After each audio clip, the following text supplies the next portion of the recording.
go through this uh, quite quickly. Okay, so try to ask me any questions or stop me if if you have anything that you want to raise while I'm going through the slides.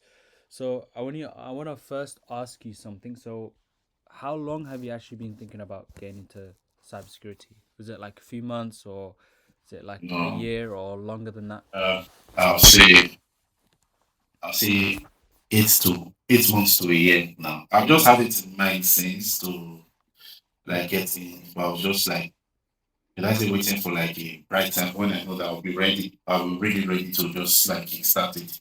Yeah. So Yeah. you probably Uh, watched a few things, googled, how to get yeah, into yeah, yeah, cybersecurity, and you probably thought, okay, there's a lot of information out there, but I just need a bit more guidance, right? yeah, Yeah. So the information is out there, but it's overwhelming. There's so many things that you can do in cybersecurity. Everyone has a different opinion, yeah, on where to start. Everyone is trying to sell you like, okay, you can go through this path, and no one is really giving you a clear, honest, step-by-step path from where you are now to actual like getting a job, right? So this is what the masterclass is for. So what you'll see here by the end of the session, there's no hype, just a roadmap, yeah, okay. which I've used to help people start from where you are, zero technical background, to landing a cybersecurity role in the UK. Okay, so my name is Anwar. I'm a software engineer. I'm the founder of Learnfinity, and I've taught for over 10 years. I've been in this industry for over a decade, so I've helped hundreds of students make career switches from admin jobs to security jobs, all types of jobs. So in the next 20-30 minutes, I'm going to show you exactly three things. One is why cybersecurity is the the job market is generally one of the best ones out there. Okay, regardless of your backgrounds. Two is what are the exact mistakes that people you have done and what stopped them from ever breaking in and how to avoid them. And three, what is the actual roadmap? Yeah. Okay. So you need to stay with me and try to focus on what I'm about to tell you. And again, I would encourage you to ask me any questions and stop me in between. So, what is the opportunity? This is from real statistics and fact. Yeah. So there's over fifty Okay. thousand jobs right now that's unfulfilled, and the salaries, as you know, very rewarding. Minimum salary for Yeah. junior starts from 35, and you can go all the way up to 80. Yeah. So the problem is not the jobs. A lot of people think, yeah, it's there's the market or the economy, and they they use different reasons, but the opportunity is definitely there, and I can vouch for it. I'll tell you why. Every hospital, every bank, every retailer, every government department, all of them need cybersecurity professionals. Most of them are actually more desperate because the more there are like apps out there, there's a more chance of cyber threats, correct? So Yeah. then there's a more in demand of like security engineers or engineers that could help fight against them, help companies fight against them, Yeah. right? And then the barrier to entry. So it's about 6 weeks. Now, don't take my word for it and believe that it will take you 6 weeks to actually get hired. This is the average, okay? So the barrier to entry is much lower than other areas. For example, data science is a little bit higher. Okay. Yeah. Why is it? Because employers are willing to hire at a much quicker or rapid speed to someone that has the right skills. Yeah. Without a traditional degree. So does that make sense? And I'll explain to you what I mean by like that quick hiring process. So here's something that really important that most people don't realize is one of the cyber security is one of the few tech fields that you can actually specialize based on your personality. So what do I mean by that? So if you're someone who likes investigation, analysis, yeah. So Yeah. then you can go down that route. Yeah, if you like to monitor threats, respond to incidents, if you have that analytical side of you, then you can go into that. If you're someone who likes to find weakness and you want a more practical approach, then ethical hacking and penetration testing is the path that you can get into. Yeah. Or Okay. if you're someone who's more methodical, You can be someone who's more process driven. You like to deal with a lot of risk and compliance, etc. Then you can go down that route. There's a huge demand for all of them. You don't have to Yeah. fit in all of them, but there is a version that basically suits your how your brain works. So the opportunity is real, the demand is extremely massive. The earning, as you can see, the salaries are quite high for all of them, at least that starting salary. So what actually gets you hired, or what is the actual problem? This is exactly what I've seen from people. Um, and you can clearly see what's actually worth doing and what's actually not worth doing. You can kind of agree with me, right? If I just told you, you know, I'm gonna imagine I'm about to hire you, and you come to me with just YouTube certificates or any random certificates, would you consider that as someone who's desirable or hireable? No. Or if I said to you, okay, I have these professional industry standard certificates like CompTIA Security Plus, that looks like someone who's a lot more desirable, right? Or a lot more Yeah. qualified for the role. So your Mm. goal is to not just do any certificate. You need to be calculated and do only certificates that will actually be recognized by the industry. Yeah. Yeah. Um, so why do most people fail? You can read through these bullet points, but this is from years of just teaching. First of all, people don't have any structure, so they do their own self studying. But when it comes to self studying, you can self study and you can actually do something with that. You can actually go far, but self studying and you don't know what the industry wants of you, it doesn't make sense. So you're watching tutorials, you're just watching tutorials, but you're not actually really putting that into practice. So that's a big mistake. A lot of people would spend months, probably years, just watching. Yeah. And the second thing is like there's no accountability. So if you have someone that like okay says to you, okay, you need to submit labs each week, you need to come to sessions on time, etc., you have some accountability, right? So it's much easier for you to be on track, and it's good for you as well for your motivation.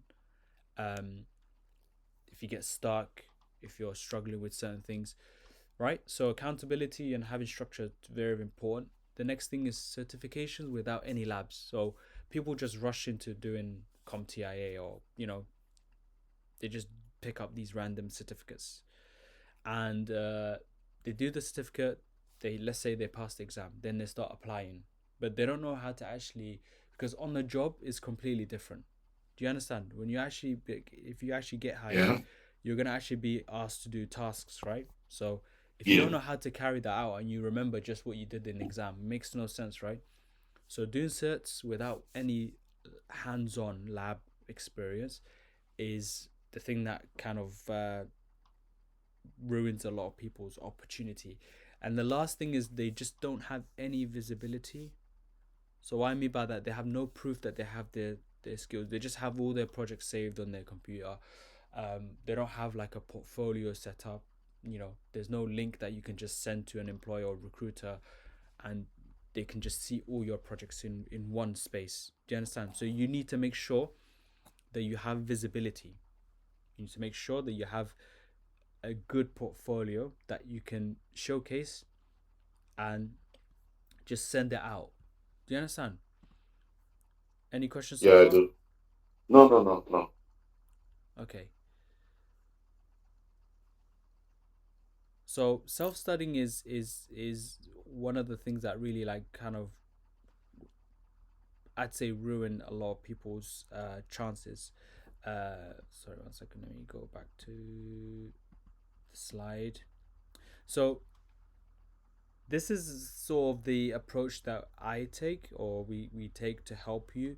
So the solution is basically going through live practical like sessions that are in a controlled environment. So as you can see, there's two terminals, and they're real terminals, and we use these controlled lab environments to actually allow you to experiment and test, and just see what and feel what it's like in the actual, like if you were to do the actual role. Do you understand?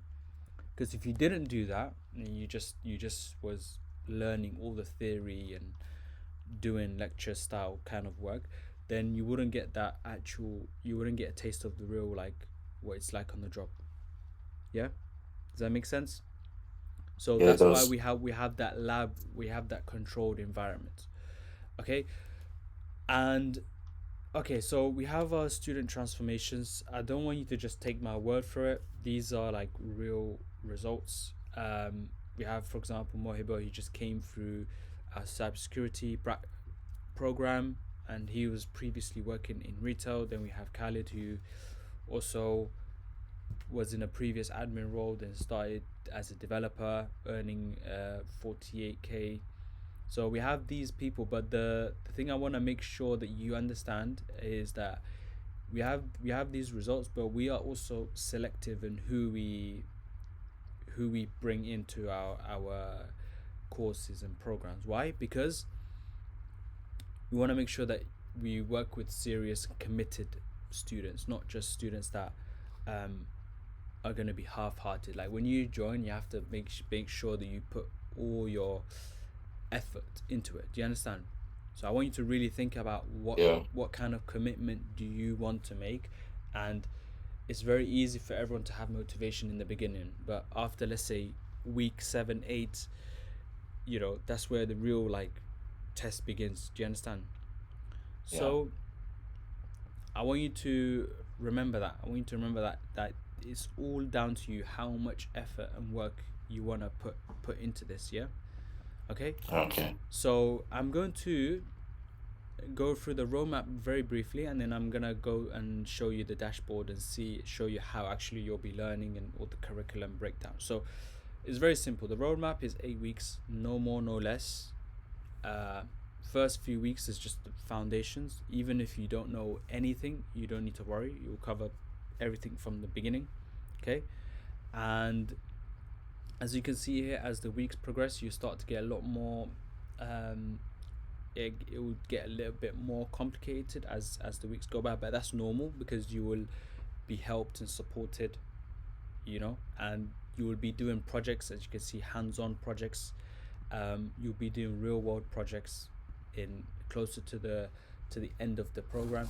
And then when it comes to 7 and 8, week 8, 7 and 8, um, we don't want to focus on any more work, no more learning. At that point, you would have had enough knowledge and experience and skills.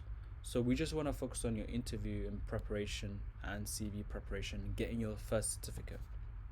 So does that make sense? So at the end of week 6, you should have like all the skills that you need um, to to get the entry level job. I'm not saying you'll get all the skills to be a senior because you need a bit more time, obviously, but you'll at least have enough knowledge and skills to get a junior position. Okay, does that All make right. sense? 7 and 8 is just fixing your CV, mock interviews, preparing you for certifications, applying. That's all we're gonna work on. So what I want to show you is I'm gonna jump to another screen, which is what you will receive when you enroll in the program. So this is an example of a dashboard that you will be given access to. As you can see, first thing you see is like just an overview of the program and a few bits of information about like what week you're in, what you'll be covering. So you'll have 3 different main areas. So you'll have projects, labs, and reading to do each week. Okay. So if I go to week 2 specifically, you can see my screen clearly, right? Yeah, I can. Perfect. So once you go into each week, and each week is going to be the same sort of structure. So you'll have a launch pad, which you will see an architectural map of all the areas for that week that you'll be covering, all the topics that you'll cover. Okay. So if we're, as you can see, we're working on um, scanning, vulnerability reports, patch management, etc. And you'll see how they're tied in together. And if you don't recognize some of these terms, or you don't know what they are, you've heard it for the first time, then you'll have a section for you to actually learn about them, and there's analogies to make it easier for you to learn. So this is for you to like basically like learn all the topics, you know, much more smoothly without having to go and research, and so everything is collected for you in one space. Then we move on to the labs. Now the labs is the controlled area, so we try to prioritize doing the labs first in the sessions, and they will be assessed and approved by your instructor. So if you submit a lab, you'll get feedback, and if anything goes wrong, or if there's anything that you need to improve on, we'll let you know. You'll have to go and resubmit the lab, etc. Yeah. But you'll have clear guideline of what you need to do, what you need to submit, how long the submission will be, etc. Okay, does that make sense so far? And you'll have a minimum of 3 labs a week to do. Yeah. Okay. Then you have reading to do as well. So the reading is optional, but we encourage you to do reading because we want you to build your curiosity about the subject. Okay, so in order for you to get into a field, you also need to like it, correct? You can't just go into something you don't like. So you need to be curious about what you're gonna be doing every day as a job. So reading documentation, watching videos is what we encourage you to, and we encourage you to do that before you come to the lesson. So um, at least read some, at least not all of them, but some of them, and they're not too long. They're about like 30 minutes, 45 minutes. Some are, like I said, it's a mix of documentation, video, tutorials, etc. Obviously, you'll get support by your instructor, but I'm saying um, this is just extra reading that you can do. Okay. Then the last thing is the notes. Now the notes are submitted, uploaded weekly at the end of each week. So you'll have, a mix of different types of notes like cheat sheets, summaries that you can come back to in case you forget anything. So this is not something that we want you to memorize.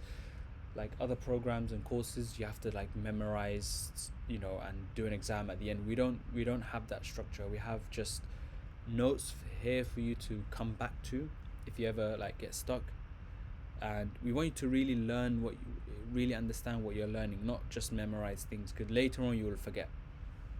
Does that make sense so far? Yeah, it does. It does. When we get into week 7 and 8, when we start actually like getting serious about getting a job and preparing for an interview, then you also have a full in-depth interview guide that we will provide for you. So this will be program specific, as you can see here.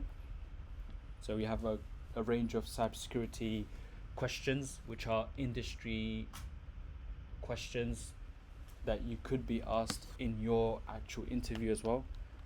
So we have a list of questions here.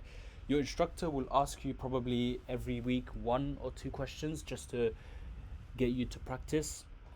What the interview style would be like, and there's a lot of answers that you can like follow as an example, like what is considered as a strong answer, etc. So that's there for you. So you have this again at your fingertips. You don't need to worry about researching and going to this website. It's all in your one learning management. Yeah. And then the job tracker is the most important thing, because this is where you actually start like getting serious about applying. So towards the end of your program or your journey, what we do as a company is we apply on your behalf. We source the applications for you, but we have a few criteria. So first, you do have to apply to a certain number of applications. So as you can see, we've got a column here which will be a sourced for you column. Your instructor will just put applications on there, and it kind of looks like this. So you'll have the link to the job, for example, some information about the job, and you then drag and drop to wherever stage you're in. If you're at the interview stage, if they just responded to you, etc., and you just book a call with us to do an interview or mock interview. Okay. So everything like that I mentioned is in one area. There's no need for you to at the end of the program start panicking and doing your own thing. We take care of that for you. But what we do expect is for you to, like I said, follow the criteria, apply, and be serious about it. Not just, you know, we don't want to have to chase you. Have you applied to this year? Have you done this application? Have you submitted this CV, etc. You understand? Yes, I do. I do. Does I that make totally sense? understand you. So basically, Yeah, yeah, it everything does. everything you need to get hired is in one space. So there's you've got hands-on labs, mock interview with feedback, the job tracker, certification preparation, live sessions weekly, and obviously access to the platform. And that's it. That's all you need to actually be successful and to get a job in cybersecurity. But you really need to take it seriously as well, Yeah. from the beginning. Not have motivation in the first few weeks and then at the end of the program we see that motivation die. Yeah. So we've come this far. You already know this is what you need, and I think you've known this for a while, considering you said that were researching for 8 months. The question is whether you're gonna actually do something about it, or whether you're gonna just like leave and go back Yeah. to being back and forth with research. So this is I'll stop recording here. This is the end of the So